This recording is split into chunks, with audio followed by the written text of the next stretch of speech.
हाय friends, मैं हूं Manav. Welcome to movie shoovy. करते हैं आपस में पॉजिटिव सा नमस्कार। मायरी नाम की एक Z5 के ऊपर सीरीज आई है जिसके 7 एपिसोड है, छोटे छोटे से ही हैं। आगे पीछे का नाम करंट आओगे तो 22 मिनट से 25 मिनट की ही हैं। आप देखोगे आपको मॉम मूवी की याद आएगी, लेकिन वहां पर श्रीदेवी थी तो एक्टिंग की इंटेंसिटी बहुत ज़्यादा हाई थी। यहाँ पर भी एक ऐसा केस हो जाता है देशमुख फैमिली के साथ। नॉर्मल सी फैमिली है और उनकी बच्ची के साथ कुछ ऐसा हो जाता है जो नहीं होना चाहिए किसी भी परिवार के अंदर। अब डायरेक्टर साहब ने जो टूल यूज किया है ये समझाने के लिए कि समाज इसके बारे में क्या करता है, फिर कोर्ट कैसे लेता है, आपका लॉ सिस्टम जो पहले पुलिस देखती है वो कैसे इससे बिहेव करता है, ऑब्वियसली रिपोर्टिंग होती है टीवी से, वहाँ क्या इसका निष्कर्ष होता है, और सबसे इंपॉर्टेंट मुद्दा फिर घूम के आ जाता है कि घर पे क्या होता है। घर पे जब किसी के साथ ऐसा हो जाता है तो एक पर्सपेक्टिव रखा गया है कि कुछ मत बताओ, ठीक है, ताकि ये बात अगर आउट हो जाएगी, कुछ हो जाएगी तो बदनामी हो जाएगी, ठीक है। तो ये सोसाइटी का रिफ्लेक्शन दिखाता है कि सोसाइटी अभी भी बच्चियों को ब्लेम कर देगी, उन गधों को नहीं करेगी जिनके पेरेंट्स ने उनको ढंग से सिखाया नहीं और उन्होंने वो कर्म किया। दूसरा कि एक पर्सपेक्टिव ये है कि यार तुम कैसे फादर हो या फिर कैसी पीड़िता हो कि भाई आप आगे ही नहीं आएंगे, वॉइस ही नहीं उठाएंगे, तो ऐसा तो बाकियों के साथ भी हो सकता है। लेकिन क्या आज की डेट में लॉ सिस्टम इतना ज्यादा स्ट्रांग है जो आगे आने के ऊपर उनको सपोर्ट भी करेगा या फिर उनको और जलालत महसूस कराई जाएगी? ये सारी सीरीज इसके ऊपर क्वेश्चन मार्क डालती है। हर कैरेक्टर अपनी अपनी एक चॉइस लेता है।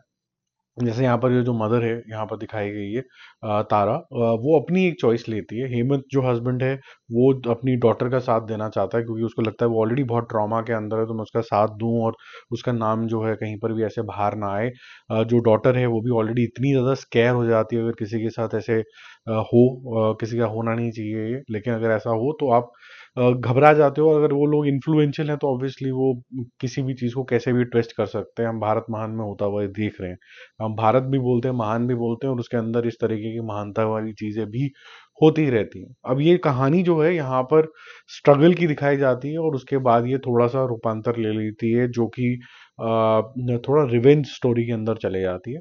इसके अंदर क्वेश्चंस बहुत ज्यादा उठते हैं जैसा कि मैंने आपको बोले, और रिवेंज के अंदर आपको फिर से एक समाज का दायरा उठाने की कोशिश करती है कि अगर बच्ची के साथ कुछ हो जाए तो जो लोग हैं आपके, जो लॉ सिस्टम को देखते हैं, पुलिस कैसे बिहेव करती है, और अगर कोई क्राइम हो जाए किसी इन्फ्लुएंशियल के साथ, बच्चे के साथ, तो वो चाहे लड़का ही क्यों ना हो, उसके टाइम के ऊपर केस में कितनी तेजी आनी शुरू हो जाती है क्योंकि पैसा बोलता है। तो ये सारी चीजें इसके ऊपर गौर करती है। अब यहाँ पर कुछ कमियां हैं इस सीरीज के अंदर जब आप देखोगे।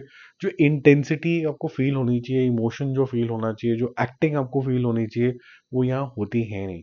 स्क्रीन प्ले ढीला है, मतलब आपको फील नहीं होता कि यहाँ पर एक्चुअली में वहाँ कुछ ऐसा हो रहा होगा, ऐसा आपको फील नहीं होता। लेकिन क्योंकि कहानी की जो गंभीरता है वो आपको ड्रॉ कर देती है सीन के अंदर। दूसरी चीज ये है कि जिस तरीके के इन्होंने एक्टर्स लिए हैं, स्पेसिफिकली जो मेल आर्टिस्ट इन्होंने लिए हैं, या जो यंग जो कॉलेज के बच्चे दिखाए हैं जिन्होंने कुकर्म किया होता है, एक्टिंग आती ही नहीं है उनको, मतलब सॉरी टू से, बट स्क्रीन टेस्ट भी नहीं हुआ शायद उनका।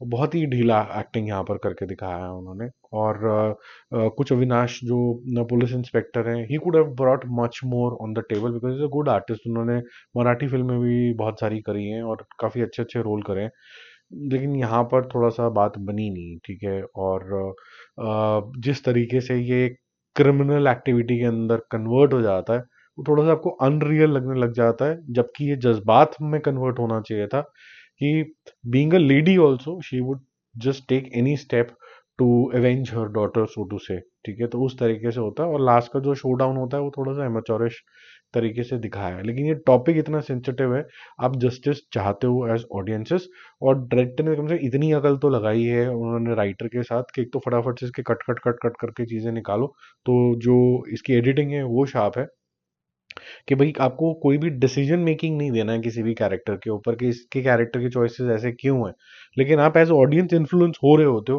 कि यार ये डिसीजन मदर ने लिया क्योंकि इसको जस्टिस नहीं मिल रहा होगा, शायद ये फादर ने लिया होगा क्योंकि वो बच्ची का साथ देना चाहता है।